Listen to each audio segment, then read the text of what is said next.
L'éléphant et la fourmi. C'est l'histoire d'un éléphant et d'une fourmi. Une fois, dans une forêt, vivait un éléphant. Il était très fier de sa grande taille. Il embêtait toujours les autres animaux de la forêt et il se moquait d'eux. Un jour, tandis qu'il marchait dans la forêt, il vit un perroquet perché dans un arbre. « Hé, toi! Qu'est-ce que tu fabriques ici? Tu ne me vois pas passer par là? Je suis l'animal le plus puissant de la forêt. Allez, prosterne-toi devant moi. » Mais quoi? Pourquoi devrais-je me prosterner devant toi? Comment? Tu ne sais pas à qui tu parles. Je vais t'apprendre à me respecter. Le perroquet ne s'était pas prosterné devant l'éléphant. Alors, furieux, l'éléphant souleva l'arbre en entier et se mit à le secouer. Le perroquet, ne pouvant plus s'y asseoir, s'envola. Va-t'en, va-t'en! Envole-toi! Maintenant, tu vois ce que je peux faire? Tu es si fragile en face de moi!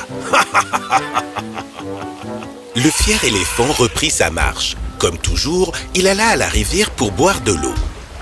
Juste à côté de la rivière, vivait une fourmi dans une petite colline. Chaque jour, la fourmi récoltait de la nourriture et chaque jour aussi, l'éléphant embêtait la fourmi. Et aujourd'hui ne sera pas un jour différent. Tandis qu'il buvait de l'eau, il vit la fourmi.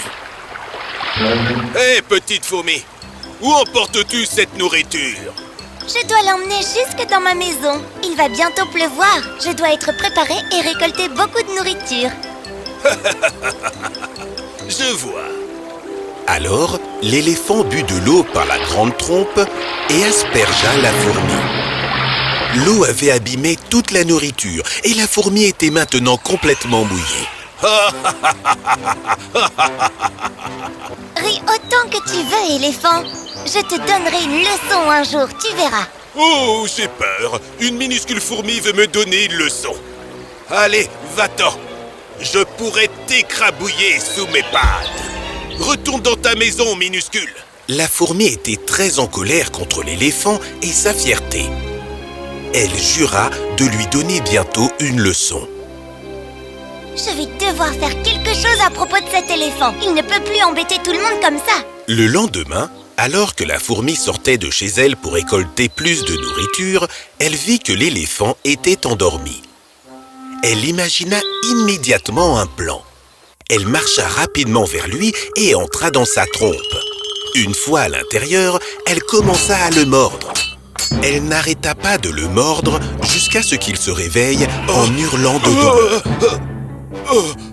Ma trompe me fait si mal. Qui est à l'intérieur? Sors immédiatement. Allez, sors. La fourmi entendit ces cris et continua de mordre.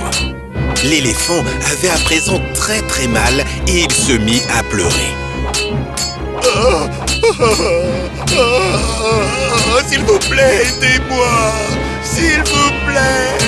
Qui est dans ma trompe? Sors. La fourmi entendit les pleurs de l'éléphant et sortit de sa trompe. L'éléphant était choqué de voir la minuscule fourmi. Il avait tellement peur que la fourmi ne le morde à nouveau qu'il s'agenouilla et commença à s'excuser. S'il te plaît, excuse-moi, je ne t'embêterai plus jamais. L'éléphant comprit son erreur et s'en alla. Il ne dérangea jamais plus personne depuis ce jour. Maintenant, vous voyez? Personne n'est grand ou petit. Nous avons tous nos propres capacités. Ne sois pas fier de tes compétences. Utilise-le pour aider les autres. Alors, les enfants, qu'avons-nous appris aujourd'hui? Que nous avons tous nos propres capacités. Est-ce que vous avez compris, les enfants?